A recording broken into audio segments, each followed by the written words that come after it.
Yeah. Yeah, we should be all good. I'll check in afterwards and take a look at the recording. Okay. Thank you. All right, y'all. Have a blast. Thanks. All right. Okay. All right, Lataya, it's your Yes. world. Yes. Okay. Again, I'm just super excited about this because I met Miss Tashyra, Dr. Stevenson. I will always call her Miss Tashyra because that's how I met her, and it feels weird to say Tashyra. But I'm excited about this book, a multi-hyphenated life, because I feel like Miss Tashyra taught me that when I was younger and I didn't have the language for it. But also the brilliance of what is it? The brilliance of both, comma, and. Mm-hmm. That hits because it's the comma and there's just more after that, right? Like more to add to those commas. So the first thing that comes to mind when I think of you two and Dr. Stevenson, I got a little background on you. What's really cool to me is the fact that Mr. Shara, you started using your voice, in the church, right? Which that was something I wasn't aware that I could do to get my reps in, right? Dr. Stevenson the third, you founded like this large movement, right? And you're so many things beyond, this founder, a minister, and just all these things. And the first question that comes to mind for you two was sort of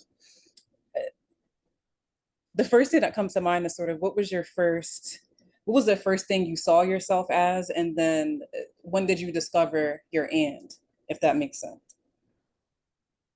Great question. Dr. Stevenson? By all means, ladies first. Okay. So what did I see myself as, and when did I discover my end? So what I saw myself as, and I touch on this in the book, in the introduction, actually, I make a statement and I say, I was so focused on not failing that I don't know if I focused on success. And when I wrote that out, what I visually saw was a person running forward, but looking behind them as they were running forward. And so in certain aspects of my life, what I saw myself as was a person that didn't fail. And I make mention of that in the book. My goal at a certain point was you just cannot fail. And that was rooted and grounded in the fact that I had my son, my only child, when I was 14 years old, right? Got pregnant at 13, had him at 14. And so there is something that a stigma, an assumption, a shame, if you would, that I carried, even though, I had a bit of a community in my mother and my family, there was still something looming because of that. And so, what I saw myself as is a person that would not fail for the longest time. So in essence, I lived in survival mode for quite some time. And it got to a point in life where, starting to achieve things and, you get your degree, you get certifications, you get corporate jobs, I started businesses, received rewards and things of that nature. But it wasn't until, and this is, not a cliche, but it wasn't until I committed my life, not just to going to church, but to being who God has called me to be. And that was a journey that I started. And when I say started the journey, I'm talking about intentionally, right? So, saved a long time, born and raised in church, choir rehearsal, sunshine band, Friday night, praise night, all of that stuff. But when there was some intentionality behind my relationship and then my role in the work of God was not until 2015, 2016, when probably what the hardest financial strain I ever experienced up until that day happened. And I had asked myself this real question. I said to Shire, what's the one thing you haven't committed yourself to?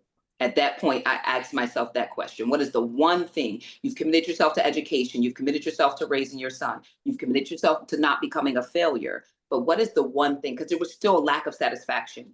So to answer your question in terms of what I saw myself, one, not to fail. And it wasn't until, and then to your second part, the and came when I said, I haven't committed myself to the work of the Lord. And that's when I saw that and. The responses and also becoming more transparent with my story. I was very protective of my story. I held that thing close to my bosom.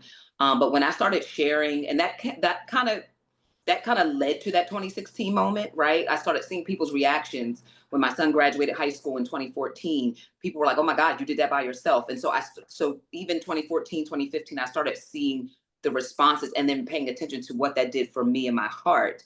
And then you hit 2016, and I'm like, and then I'm here with this wonderful man who has helped push me into a place of, frankly, uncomfortability. And here we are. Yes. And Dr. Stevenson, your gift has taken you across the world, right? So I'm sure you're not only a mentor to my mentor, but to so many. So what is what was the first thing that you were, and when did you discover your end? First of all, it's a very, very, very, very layered question. Let me start by using my manner saying I'm elated to be here. And anytime I get the opportunity to share to a very critical conversation, a timely one, I'm grateful for it. So thank you so very much to both of you. Um, I think I'm going to try to explain this phenomenon as best as I can. I think there is and I don't know that there is a science behind it or any data behind it or any hardcore um, quote unquote evidence behind this theory, but it is a personal one that is developing. I have a theory, and it's the children theory, where I think that there are people that are born that have to live with the worst word is suspicion, but kind of like the knowledge or the inclination. Um, that they are just not fashioned like what is. And albeit as it may, that is a simple statement. Similarly to Mr. Shira, what I ran into first was I don't think it was an epiphany of much else other than difference. So that was in every strata. So that was in family life, very different. Church life, very different. School life, oh my gosh, is this real? Relational life, uncommon. So living with that socially isolating, at times emotionally excruciating pain of difference, I think led to my exploration about whether or not I was different or whether or not I was just finding the bravery to be me. So before any of that stuff materialized or became a thing, I had to figure out what I was going to do with all of this difference lingering everywhere and why most of the painful events around my life and circumstance had to do with me trying to force fit a me who I was, what I knew. And then, and I'm certain we'll get to it at the latter part of this, but then after figuring one thing out, trying to close the door so as to appease people, all while not knowing I would have to become a few more things before it's all said and done. So all that to say, I would have to come with, and this is me in summary, the very abnormal, unspoken grief of everybody's desire of sameness, normal, understandable, acceptable, receivable. Nobody wants to bear the stain, the stigma, the scarlet letter of one of these things is not like the other, one of these things that doesn't belong. And then the greater tragedy, much like what I know about Miss Ayers, is that trying to relate to that difference without voice, knowledge, articulation, experience, or accountability to that thing. So I'd say it was the difference that caused the bravery, that caused the probing of everything I knew to be right and real. So that's definition. Well, what is a mom? What is a dad? What is a sister? What is a brother? What is black? What is white? Well, what is male? What is female? Well, what is Democrat? What, all of those very necessary questions that gave me the tenacity, I think, to explore even the possibility of living a life that meant being different things to different people. Absolutely. And I feel like when you're younger and you're being raised up, sometimes you have this, you look around and you see the way other people are living, right? And it seems like, okay, this person's doing this one thing that's working for them, right? This family operates this way, right? So you try to morph into whatever it is, and maybe it's a result of, your upbringing or whatnot. I found for myself, and Miss Tashyra's mentorship aside, it got to a point where I separated from my upbringing, like the way I was raised in my family. And I realized, wait, all these parts of me coexist. And that's why I'm excited about this book, Ms. Tashyra. And I want you to just give a breakdown of what to expect. And then I have an excerpt that I love from your foreword, Dr. Stevenson, that I want to get into. But Ms. Tashyra, if you can just break down what exactly it is that we're going to, that you want to put out with a multi-hyphenated life, the brilliance of both, comma, and, because I think that Yes. Indeed. So it's part memoir, part guide, meaning I look through the lens. I speak through the lens of experience, right? So to Dr. Stevenson's point, I didn't have the language. I didn't know what this was. And sometimes, and I love that you brought this up, Lataya, your family, your circle, you know, the space that you're in, they may not know who they're raising. They don't know who's amongst them. And so if you know those that you look to rear you up into a certain place and to a certain point in life may not have the language, then certainly you may not during that time, but through exploration and research and a lot of trial and error, you come to a place and begin to say, you know, to Dr. Stevens' point about difference. So in this book, again, it's part memoir, part guide. You know, I speak through experiential knowledge and understanding and wisdom. And what you can expect is, you know, things that 5 years ago I would have never shared. Just some very transparent and raw truths about perspective, about capacity, and then even about this multi-hyphenate term. It may have been around, but it just got to a point of being popularly used publicly, right? And so I it really is a sense of making it okay to be all of this. And it really brings a level of affirmation to those that are searching for who am I and why do I have all of these passions and how come I can do all of these things and do them well. There are times even now I'm like, where does this capacity come from? Like I should be tired, I should be exhausted, and I am a lot of times, but you just keep going. So I think in it there's answers, in it there is affirmation, in it, there's even some, I even go into cognitive thinking and looking at it from a scientific perspective. The research that has been done about cognitive, the mind of a multidisciplinary person is what they call it. And the mind of a polymath, which is like the official scientific term. So, you know, again, we get into affirmation, we get into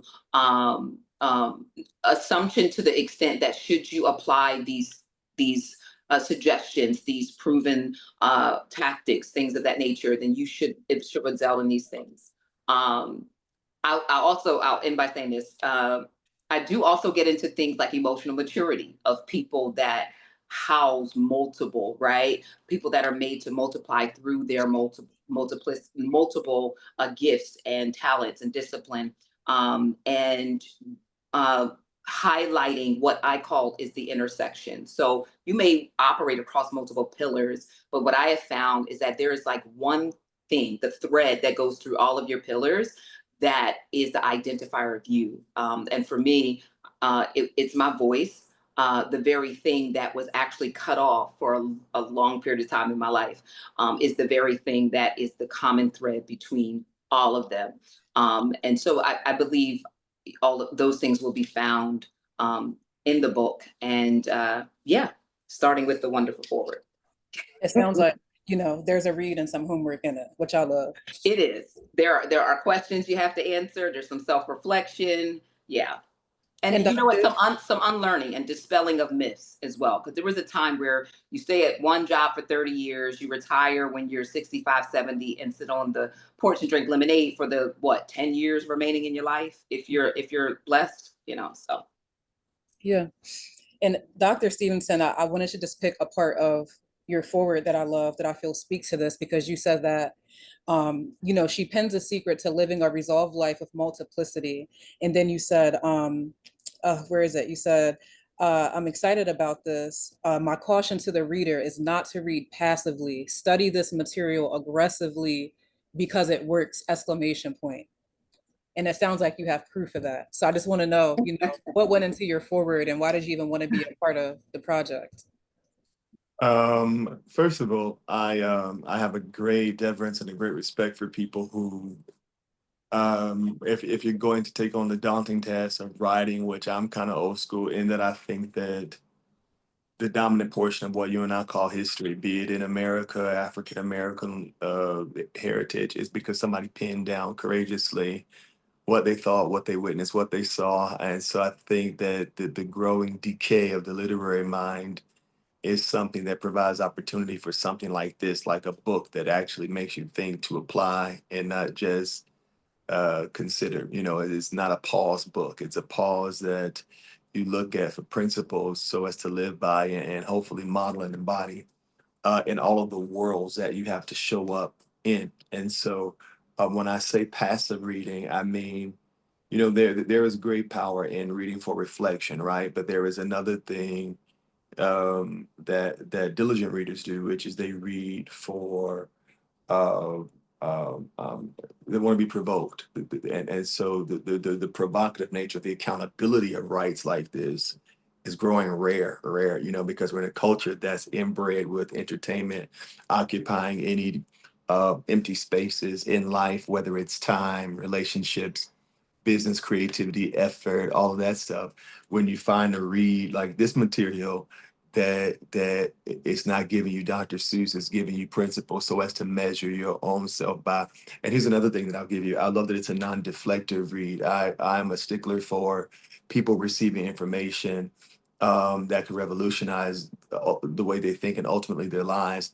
And immediately their afterthought is who needs to hear it. You know what I'm saying? Like, oh, Sean could use this or Debbie could use this, but very few people take the time to do the work in a society where all work is done for you and you're actually uh, bred these days to pay for things to become as convenient, as painless, as we call it efficient, although it's quick and probably not even thorough, you know, or not even risk proven. And so I enjoy reading things that um, brazenly confront my current opinion on a thing, approach on a thing, view on a thing, no matter how staunch I may hold to it. I like giving consideration to the other thought. And what she gives us is I love the word debunk because you know you through the pen grab a hold to a reality that could change. You grab a hold to a thought that could open up. And all of those are possibilities, both for your life and the lives of others that are watching you and those that will watch you. You know, the brain is the one thing, the mind that is that we're not taking to the grave. And so it's important to leave. My pastor told me years ago, I was in teenage years, he told me, you know, one of the most important things you need to leave to the earth when your body goes is your mind. And at the time I didn't understand it. And then I began to write some more. But I noticed there's a monotony in that most people echo what the culture is doing. Not this one. She's given an alternate perspective, not just of mindless, aimless, directionless possibility, right? She pulls that formula into a probability that is in fact personal. You could do this. It is likely you will or will not based upon this wisdom, these systems, these points of reflection and meditation. You said something powerful in one of your sermons before, and you said if you don't understand the context, you won't understand the content. Correct. And I love that so much because just like what you were saying, we have access to things for our convenience, right? The chat GPT, you can Correct. use TikTok as a search engine to get quick answers, right? But when you miss that in between, the the the question and having to search for an answer, um, you get answers that maybe have not, maybe they're not for you, right? Or maybe they're coming from someone else's experience. So I'm excited to dive into the book as well for all of those things, right? To understand the context. Just to give a little background, one of the things that made me really excited to work with Miss Tashyra when I was 17 was the fact that she did so many things. I didn't have the words for um, what it was that I wanted to do, but I saw that she had a lot of commas, and that was helpful for me. And the other cool thing about this is that you guys are rooted in your faith. And I think that as believers, some people feel like they can't be, you know, the believer who also shares content about it, or you know, to be, you know, work in a corporate world, or to just exist at the same time. Um, and so my next question to you, Dr. Stevenson, is sort of faith-based, right? For people who sort of struggle with their and, right? They have the lifestyle that they live, right? But maybe they have that calling, like to Miss Tashyra did years when she was younger, to okay, I haven't really walked in my faith, with God. How can they exist as they are while still following their path, with God, the creator, all that he is? Brilliant question, and there are theological providences for both answers. I think that, and I want to make sure I frame this in the best way possible on a personal level. Once those spidey senses start going off, and you like, wait, I'm not the typical A, B, C, D, E, F, G, or I just don't know. I think the distraction is the constant rat race of a fit when most people have never been taught to believe that they are the fit, and you're not looking for a specific fit to explain you, because you're not in the world for explanation. You're in the world for manifestation, to bring to everybody who your paths are going to cross, um, um, all the fruit that's latent in you. But I'd say from a Christian perspective and or worldview and or professionally ethical conviction moral standpoint, I the, the bad news is we are on a very, very, very, very, very, very, where there's good and bad news. The bad news is we are on a severe uphill climb with regard to purging people doctrinally from emphatics and the absolute beautiful thing that Mr. Sauer has given us, which is permission. I think if you think about the very nature of multi-hyphenates, multidisciplinary thinkers and doers, you think about how many would do if they felt like they could do, and that could is not always under the canopy of ability or skill. Sometimes it's under conviction, worldview, or theological persuasion. I think people have to purge themselves, whatever they have to do to create a blank slate for what are there. Because here's the issue, and everything you're going to be, a core value is going to show up. But if the premise of those values are skewed to begin with, you've already set yourself up on a personal, professional, relational, emotional disadvantage in that you've diminished your love audience, your business audience by at least 95%, not by not being able to know how to turn it on and off. And so when it comes and your relationship with God is not what you're turning off. You're turning off your shrewdness in the room that was born for what you know that you don't realize you need to know. Jesus said, be wise as serpents, harmless as dove. One is motive and intent, the other is skill and language. And you've got to understand that that does not compromise your relationship with God, your love of God. Once you settle that, that's the majority of the work. Secondarily to that, please forgive my long-winded answer, is what comes with that should come a corresponding belief that you cannot, let's say any faith. Of course, I'm biased because I love me some Jesus, but let's say any faith. If somehow that does not penetrate or find itself in your professional and or workspace, no matter how diligent you are at being the best person on the job or the best person that do that, you will only be paid so much for your ability to produce. A robot will replace you, but a robot doesn't have character. The character that said robot has was inseminated by some divinely gifted human mind somewhere. So at the end of the day, right under God, what we believe as the divine, the highest cap of all things universe is the human mind. Problem is it's the most neglected part of human life. And so because of that, our permission that we need, the voice that we need, the echo that we need when we don't want to, when we're exhausted, when there is existence fatigue, which is another conversation that Wow. started to come, Wow. what I believe is behind. Wait. We got to pause. Wait a minute. We got to pause. Oh, sorry. Listen, Existence fatigue. you can There you is could take a the there offering is up a right there. there is a certain, my theory again, I think that there is a certain unexplainable exhaustion that comes with every barrier that rightfully divides the human race. What I mean by that is this: God put the barrier of experience between me as a male, you as a female, with the beautiful privilege of being able to carry life, but we give it in different ways. But that barrier ain't there for the devil or disunity.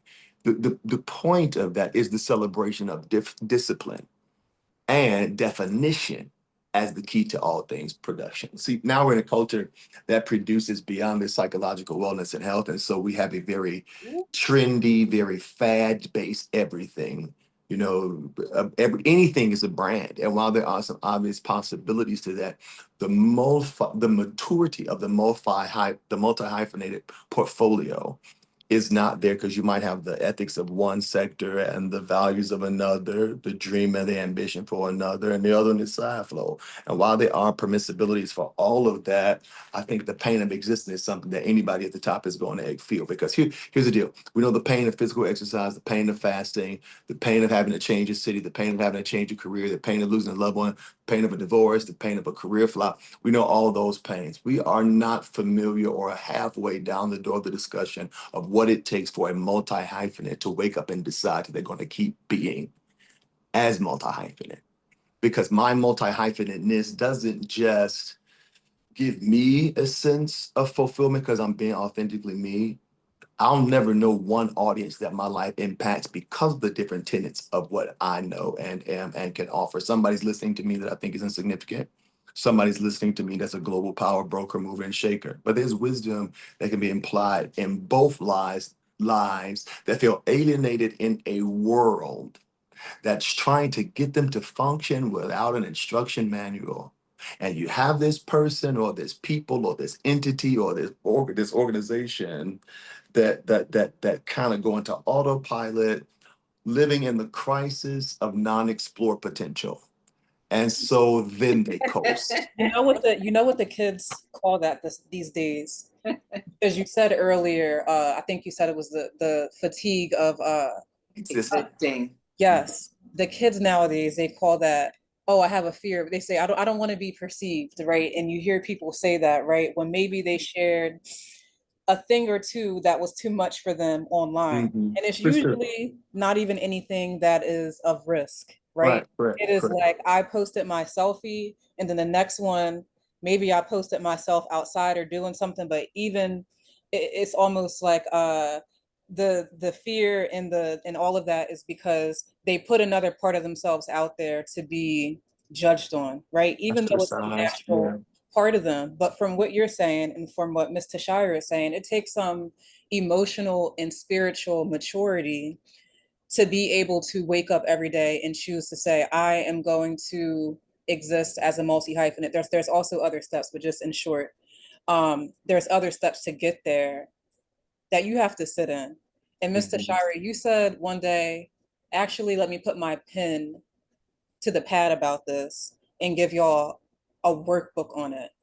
And I'm curious because I know the whole thing has gems. And Dr. Stevenson, you just said so much, my foot was tapping.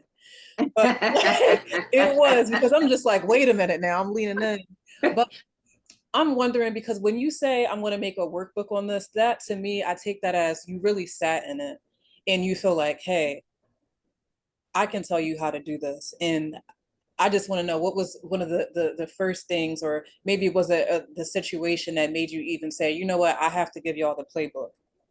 Yeah. So I made a decision, and I think that's what it all comes down to, right? A decision. I could either experience the pain of disobedience or experience the pain temporarily of obedience, right? The pain of not putting it out or the pain of putting it out. And I think that choosing the pain of um, moving in said obedience by the leading of the Lord um, is a choice that I would hope all of us would make, especially after reading that. That's where the grace is. That's where the protection is. That's where the safety is. That's where the security is. It's in the will and in the obedience of the Lord. And so choosing to move at the speed of obedience and not the speed of even my own opinion, because with me, I'm not really, well, historically, I haven't really been concerned about those around me. I had it, and my mother used to say this. I miss her dearly, and I really wish she was here. But I think even that is part of this journey, if that makes sense. My mother used to say to me, especially right after I had my son, she said, "You know, Tashyra, no one needs to come down on you because you're so hard on yourself." She used to tell me that all the time, that I'm very hard on myself. My bar was always high. I've yet have an explanation for that part. Maybe it has to do with the polymath or the multi-hyphenate in me, but that is not anything new. That is something that predates meeting you, Lataya, meeting you, Dr. C. My mother used to say to me, no one needs to say anything to you. You are very, very critical of yourself. And so my decision to do it, firstly, and you'll see it in the book, especially my introduction, where, you know, the introduction sets the standard for the book. It's like, Dr. Stevenson gives an introduction to myself, to the topic. I set the standard in the introduction and say, hey, before we even talk about all the wonderful that you are, and before we even give you the permission to be more, know that everything you are is rooted and grounded, and only because of the audible command of our Heavenly Father. And so it's rooted in that. So I would say that it was simply a decision. And after I've lived a lot of life early, I remember working in Nordstrom years and years ago over the holiday. And I guess I was so good, they kept me on after Christmas, you know, those Christmas jobs. And I had a woman come in, a non-POC woman, come in, and she needed to be wardrobed for her father's funeral. This woman was maybe about 60s, in her 60s. And so we're talking, and I'm picking out, you know, black dresses and everything with her, and we just, you know, chit chat, and we got to talking, and she said, you know, this is the first loss she said this was her first loss in her life, first close loss. So she had never lost anyone in that proximity to her, and she had made it to 6 decades of living. And so I shared with her the number of people I had lost by the time I was half her age, including my mother. And she said to me, she said, well, just think, and I've never seen this woman ever again, but she said, just think of it as this. She said, you will get all of your hard living out of the way early. All of your hard life, all of the extremities of loss, you will have gotten them out of the way early. She said, but by the time you're my age, she said, you'll be coasting. And that has never left me. And so she was right. I've experienced a lot of life, and I didn't think that way because I always saw the neighbor person down the street, my cousin on my dad's side or the cousin on my mom's side, that may have been experiencing what I viewed as worse, or worse off than I was. But that, and I'm going to take Dr. Stevenson's word, that deflected from my own pain. That deflected from me seeing the things that were actually real to me. And so you just get to a place in life. I raised my son. By the time I was 33, I was empty nester. I was an empty nester at 33. You know, and people are not even married and have kids, but I was an empty nester at 33. He was off in college. So I still had me. And when you take the time to deal with me, with you, it's like, what else is there? I got to a place where I was just like, it's either this or this. And I will say this too. There's almost a part of this I actually don't have an explanation for, if that makes sense. There's a part of this that Just I don't have to do it. Yeah, that language would probably undermine it. It would just not capture the totality of what drove me to that place. My mother was a wonderful example. Her integrity, her ability to hold close to her your deepest, darkest secrets. She was a vault, a quiet giant. And you know, just being that person for family and for friends that had to do everything first. Because when you make your bed of a teen mom, you got to lay in it. And so now there's things you're just going to by default do first, right up until being a grandmother first. And now people are like, oh, I want to be a grandma. I'm like, chill, calm down. But yes, I hope that answered your question. I think that it was a decision. It was time. And if I could say this, and I would say this behind Dr. Stevenson's back, I have said it, and I'm just going to say this: my right now and the people, when the Lord begins to encompass you and surround you with community that not speaks just to your now, but that can see your future even when you can't see it. That is, to me, that is communication. That is a conversation. When he starts to line people, places, and things up, I had a lot of hesitancy and skepticism in this time period of my life, because some of these things I've done already. Like I've written books in the dark, I call it, right? I've released the books to 20 people that I knew wouldn't tell everybody about it, right? And so I did a lot in the dark, because I didn't have that support system. And what I mean by that is that understood the mind of a multi-hyphenate, which is a chapter in the book that could speak to the ideas that I had. And it was a painful discovery. Um, it was a painful discovery, and sometimes I thought a waste of good time that I can't get back, to try to explain yourself away. So when you just said we are not here to live as explanation, that thing is probably, I don't know, a quarter of life, trying to explain why I process the way that I do, why I reason the way that I do, how I can interwoven all of the pillars so beautifully, like a melody, like a song. One of the things about a multi-hyphenate, I really enjoy the ability to compartmentalize. But when you study the multi-hyphenate, you study the cognitive behaviors of a multi-hyphenate, one of the strongest attributes is our ability to take seemingly different things and blend them together like a melody, like make a beautiful song out of all of the differences. And that's something I can't explain away. And I think it was just time, because I'm not the only one out there. There's over 8 billion people in this world, and we're not alone, you know. What I was thinking about toward the end of what you said is that I feel like naturally we are fearful, maybe even like avoidant creatures. You both are leaders, in your faith space. And I'm wondering, the people that you come in contact with, what do you feel is, burdening them, or keeping them from exploring or wanting to embrace the brilliance of their both, comma, and? Dr. Stevenson, can you answer that, please? I'd be delighted. I've been going back and forth with this theory, and I'm certain in about 20 years we'll have a complete answer, but just in hypothetical format. As Mr. Shah was talking, I was thinking about whether or not a person can help, like, being multi-hyphenated. Like if it's a decision or if it's by birth. I was going back and forth ping-ponging mentally on that, because it determines the answer to the next question. If it is by birth, they have a severe case of permanent I can't help it that will frustrate them more than fulfill them. Absolutely. If they've not learned how to funnel those. I've been seen and heard just now. I mean, if they don't learn how to funnel those, I almost want to say upgraded sensitivities, abilities, and all that stuff. They're going to get bored with that energy, and they're going to find themselves in a life. And I want to really make this distinct. Not a life of exploration, but a life of flirtation. They have no real intent on committing to anything because of how much they know how to do. And so they'll do it at will, at convenience. If it's not a huge passion there, sometimes their stamina needs to be vetted.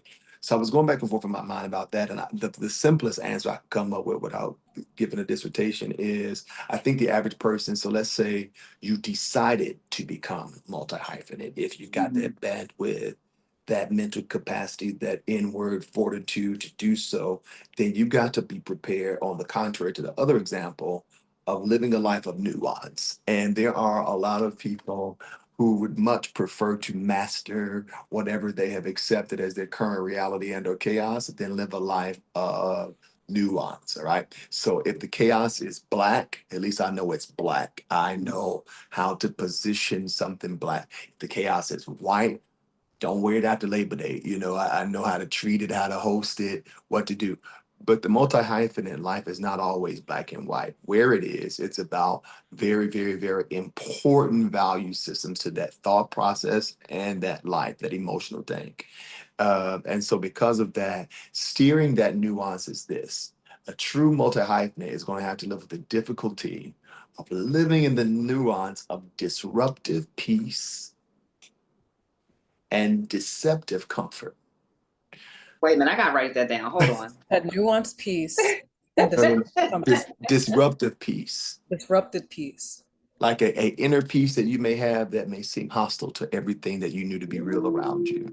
There is a such thing as a personal piece that causes a ripple effect around the norm. There's a lot of people that think they're fighting their environment, fighting their circumstance, fighting their definition. No, what your greatest war is not going to even be the forces of darkness. It's going to be your last version. You are at war against a version of yourself you grew to know so much, and then that inside the level of acceptance from whatever world strata or entry point you have. I do this to get the applause of the family, the boardroom, the pulpit, the whatever. But if you remove yourself from all the layers of that, what you really got is a disrupted piece.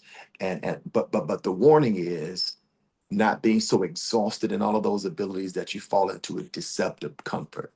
Like this. The worst word is lackness, but this desire for an idea of peace that comes from what other people have and how they manage and their rhythm. Um, so that's why it is dangerous. I think someone made the point earlier of inserting yourself in the media space, the social media space, without the gift or the value of solitude, which is it's like oxygen to a multi-hyphenate. If we don't have the room to think, we choke, because that's a part of how our ideas and our dreams develop relationship. And we don't have the bravery unless we've thought through possibilities. We're thinking. And so that need for peace may create a gas out where it's like it's easier for me to just exist. And that has its own war because now I've created a personal precedent. People know I'm this, I'm that, I can. People have stayed on to me for my ableness, my ability, right? But now when you start stripping that stuff off and you find your identity, those were the real people going to stick. The real audiences, the real targets are from your truest self and who you are in your discovery of such. So I'd say nuance, a life of nuance, learning to treat, on the contrary, why Mr. Shire says she enjoys, uh, what do you call it? Um, Well, the compartmentalization, you know what yeah, though? The truth is, after research, I probably intertwined more than what I ever thought I did. And I think my own probably. writing confronted me in Oh, that. for sure. Because the principle is going to be the guidepost of all the thoughts. Is going to come out in the mom, the preacher, the businesswoman, the thinker, the speak. Those themes are going to come out. There is a specific diction, like a glossary, that somebody can't help to use when they've seen the desperations of life and they just refuse to live in that state, and they just like, well, I'm dying trying to make it better for you and I through what God has given me in so doing. But it's the nuance. It's the nuance. It's the consistent, unavoidable toothache of responsibility, even when nobody's calling you, even when you on vacation, even when you're having a baby, even when your aunt just got murdered by a giraffe. It's the constant silent signals that something must be done about something somewhere. And so to a fault, I'm going to put what I feel in a place where I think it's going to be manageable to get her done. After it's done, now I'm faced with this reality that I now I got to have a throw question. myself into that. Absolutely. I want to ask you something, Des. I'm sorry, Lataya. Um, so in the book, I talk about generalists versus specialists, right? So that's Mhm. just how they put the nuance versus. For sure. So is that a real feeling, right? So when you are on the beach, you're in the delivery room, and all of the world is happening, but no one is necessarily calling you in that rare moment when that happens. The feeling that you have, is that authentic, or is that our mind, heart, soul that's saying, okay, I'm not moving and I have to move now. I can't let grass grow under my feet. Yeah, I hope that When question it's makes a sense. when it's a weapon in the arsenal, it's kryptonite to every difficulty in life. When it is something that has learned how your fear sounds, it will Mhm. cripple anything you ever put anything to do. It's one of those things that's either or and either, and it depends on the circumstance, because sometimes there are people who have not known what to do with a multi-hyphenated natedness, that they have now subjected themselves to a life of self-penalty for not living, and we don't have time to go into this, and some people call it parenting. But Oh, wait a minute. but it's it's a form of self penalty for what you were not able to do. So now your next due is to The give. next, What I just, wow. Yeah. yeah, Drop. You got a mic to drop. You have a mic to drop. but it's actually out of reach. It's just a little out of reach, but here you go. Because what I got from that, and I know we generalize the saying so often, is that like in you, not on you, right? Hmm. Hmm. Literally, as the both of you were talking, I was thinking if you're a multi-hyphenate and maybe you haven't even given yourself that label yet, you're just going to feel called to understand the context of the content in this Yep. book. Yep. Dr. Stevenson said. Yep. Oh, and obviously there's going to be a lot of, like you said, homework, and like you said, Dr. Stevenson, study the material aggressively because it works, right? So there's going to be not calling out as a means to punch people in the gut, but to tell you how to walk into it. So my last question to you, Miss Tashyra, my mentor from when I was 17, is just Unreal. people are going to be fed from this book, but when they close it, what's the next part, right? Like how do we hop in? You sound like my one of my girlfriends in Atlanta. Her name is Jennifer Miles Brown. She's a biologist. I call her Dr. J. She'll be here Saturday too. She's flying in. You sound like her. We did a private book read, and I read a portion of the introduction. 3 seconds in, I'm in tears. And she had the same question: what's next? And so you mentioned workbook earlier. That is next. And so these are tangible next. I'm going to answer for you, and then I'll share with you the intangibles. In terms of tangible next, after the book, we're going to work on a workbook by request during that private book read, we did. But then I also want to gather people in real time. I want to gather people, personally in a room to talk through this and what multi-hyphenate looks like in the marketplace, but as an entrepreneur, and then in the marketplace, but then you're in the health industry, the media industry. I really want to gather some people in a space to talk through that and not just call it any other conference or anything that you've known, but I really would love for this to be an interactive, engaging workshop where small groups come together and can feed off of one another, largely because for me as a multi-hyphenate, I kind of went into myself a lot. I went inward because I didn't a lot of times know how to express or explain myself, even though voice and communication is the forerunner, if you would. When it came time to those moments, I would actually do the exact opposite. And so I would love to create a space where multi hyphenates can understand one another and have that same language, but also have in the room singular, what I call singular focus people, because we all matter. We're all important. It's like one body. Everybody has their own part and responsible. So those are like the two tangible next, if you would. In terms of the intangible next, this is more broad for people to begin to exercise. And as Dr. Stevenson said in the foreword, don't passively read this and don't passively answer the questions, the self-reflecting moments that are in the book. I would even say pause, take a moment, sit with each chapter. I purposely reiterate the word multi-hyphenate through the book, polymath through the book, because I want you to accept, embrace, sit in who you are and not deflect. Not one of the bad habits I used to have. One of my family members pointed this out to me is when it came to saying anything about myself that was like praiseworthy or complimentary or that sounded like a wisdom or an understanding beyond the room that I was in, I would speak really quickly. Like I would talk really fast, not because I didn't want to slow down, and that there's a story behind that. I don't think we have time for it, but it has to do with what I was told constantly as a child and how I processed that. I will share this. It literally wasn't until October 2024 that I was healed of that thing that said these things for a long time. I actually went and got therapy last year, y'all. And so a lot happened last year, son's father, all that stuff. But I shared something with him that my mother used to say to me. And it sat with me, to Dr. Stevenson's point in his message, without context.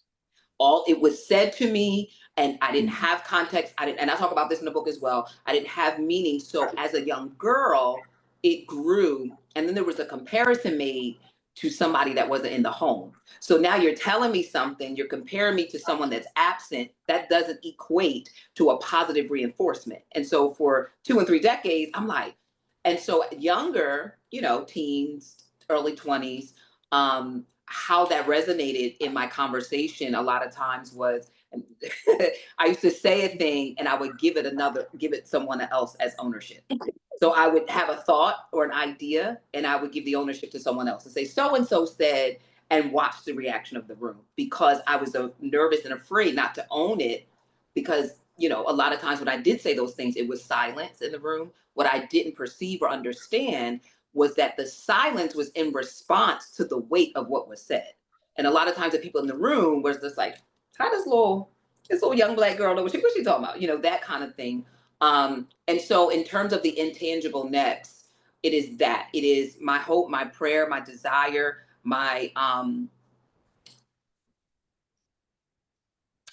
push is that anyone reading this would continue in their space, not stop at this book, but to exercise this newfound or this newfound resolve or understanding in this. So and then I'm going to continue to work on me. I birthed a multi-hyphenate.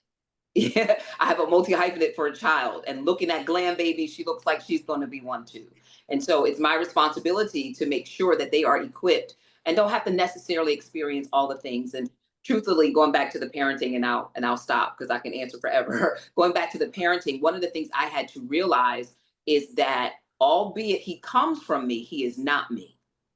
And so I had to make sure I'm not projecting my experiences, my struggles on him because of that. And then also, the reality is he's a male. So there are just some things he's not going to process the way that I process or do the way that I do, simply because he's a man, I'm a woman. And now a father. And so my role too is just from a legacy perspective to make sure that my now and my future is set up in the way that they don't necessarily have to journey and take all the exits and turns and detours that I took, although they will have their own path that they will have to take to be secure in that. But intangibly, it's just to make sure that my legacy is strengthened, and then me personally continue to stay in a place of strength and consistency. And your And my end. Hmm. And that seems to be changing often, but that's that. I'm excited to see what the book, what it can do for people. And I know I said last question, but just really quick, Dr. Stevenson, because as you were talking about this, it just made me think about how people are going to need to be kind of nourished and fed during that time while they're becoming a multi-hyphenate, or to even keep their appetite up for it, right? So I guess my question to you, Dr. Stevenson, is just, after somebody picks up this book and they read your foreword, they go through the contents or whatever, what can they do to feed themselves, to stay in that, to keep their commas, to have the energy for their and? This is going to be the most irresponsible statement, both from an academic standpoint, a theological standpoint, a cultural standpoint, sociological standpoint, but I'm going to say it anyway. You live once, right? Yeah. Say it. I got a lot more life to go to, but I've come to very few conclusions about life. One of them emphatically is this, though. Y'all gonna get mad, but they still gonna buy the book. I've yet to see one man change himself permanently without one God. Simple. I Did you hear know. that silence? Did you hear the silence? What I mean by that is this: I don't believe, this is me, that a man has it in the deepest parts of his ability to sustain a change, even if he initiated it. Mm. Something's going to have to kick in when that bandwidth kicks out, which is why in programs like AA and all that stuff, they automatically say, if you ain't got some type of faith power behind this choice, once you hit the fumes of you, and your reality and your circumstance and the invisible war against the thing in you, then you're going to realize that what empowers, but I want to use this word, what narrates this life change for me, or this identity, because I was sitting here thinking, I was like, okay, there's a couple of concepts here. One of them is I don't think we're thinking about, even in our nation right now, the inevitable identity crisis we're causing for the next century, just by things we preach, things we won't preach, things we build, things we won't build, businesses we explore, businesses we avoid, responsibilities that we delegate there and we won't take because they're not Christian enough.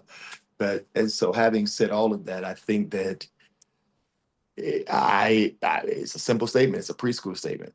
I don't think men have the ability in them to permanently, and I insert that word there. I think you can develop a new hobby within your own strength, mind, power, ability, sleep schedule, but you need a current pressure every day to be reminded about why you cannot live your life the way you have. And that's even when there's nothing quote unquote wrong with it. The one most dangerous thing that's wrong with your life is that it's still your life. Every day, strip that thing, trigger it. And here's a great thing. The great news about being a multi-hyphenate is you get the opportunity to be new at something all the time, because I can learn to do what I was born to do and bring that to a point and a place of mastery. And but the point of mastery is not the credential or the certificate. I know when I master it when I can multiply it. And there's a lot of people Hold that on. Yes. That is, look, that is, and if you look at the back of the book in the description says made to multiply. And that is oh yeah. let me get on the apostles calendar now. That is the name of the in-person gathering, made to multiply. So let me get Yeah. on this calendar. But and apostle, if I could say this, when I talked about the unexplainable, Mhm. that is all, that's God. That is that space that, to your point, if Space. I had a choice, I wouldn't do this. I wouldn't expose. I wouldn't, Mhm. but Mhm. it is something that happens on the song say something on the inside, worketh on the outside. Oh, what a change in my life. that the space, the welcoming, the entrance of the Mhm. Lord, who was always there, but we call him God, we call him Savior, but is he Lord? Does he Mhm. Lord over our Mhm. life, our decisions, our minds? So that, Yeah, and then question number two, is he Lord? Whatever you choose to serve is what you're gonna rely on to push your life program, your life agenda, your life purpose. But like Elijah, Isaiah said, beloved, that when you find out that who or whatever that thing is that you relied on to be your destiny, electricity, your push, you're gonna find out that there's only one reason that's enough, because every other thing is a factor, it's fleeting. So the multi-hyphenate lives his or her life under the why not? Life is precious, time is precious, it is the gift of God.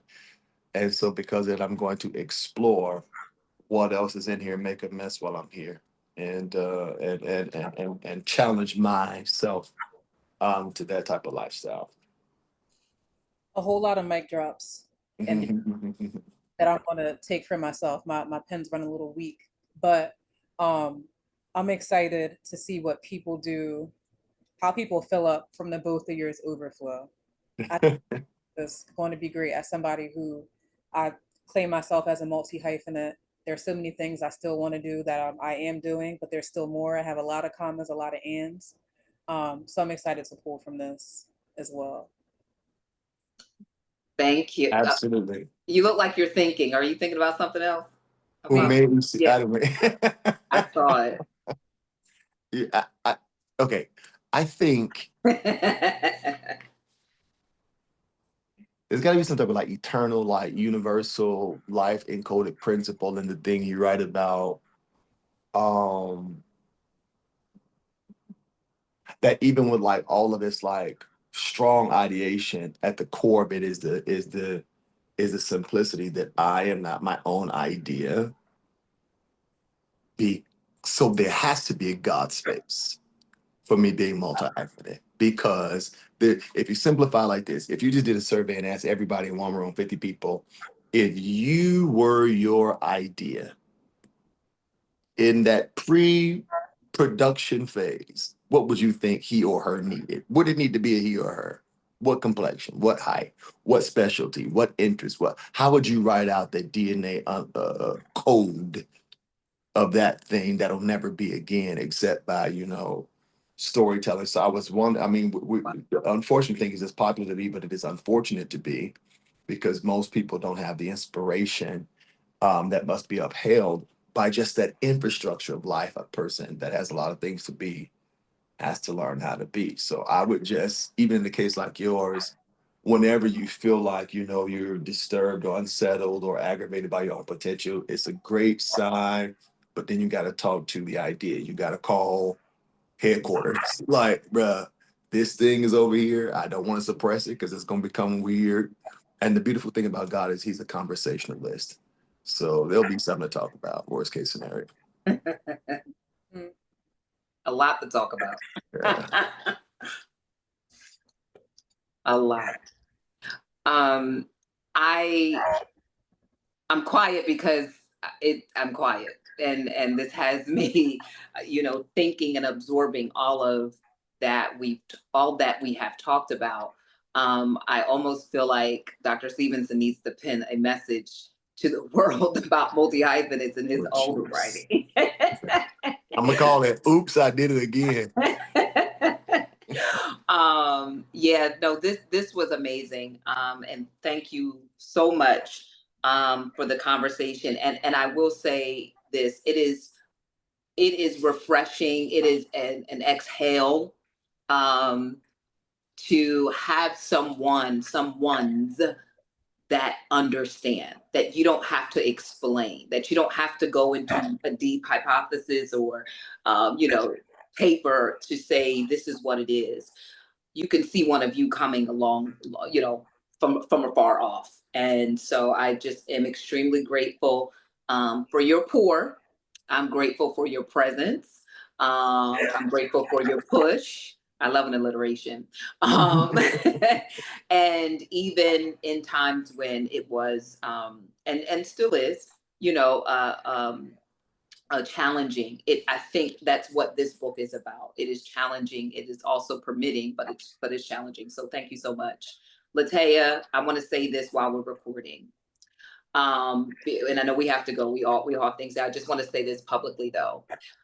Today, so I went through a couple of things. I'm like, I need someone to facilitate this conversation. And I went through a couple of people that could have done it. I have some friends that are, you know, in PR and media. I actually sent a name to Dr. Stevenson earlier. And so things happened and they couldn't do it. And so when I talk to you today, and I'm telling you this for a reason, you aren't the second choice, you are the choice. And I say that because having you here, and I'm not gonna get emotional, but the moment that you and I talked, it really brought everything into completion, into a centering.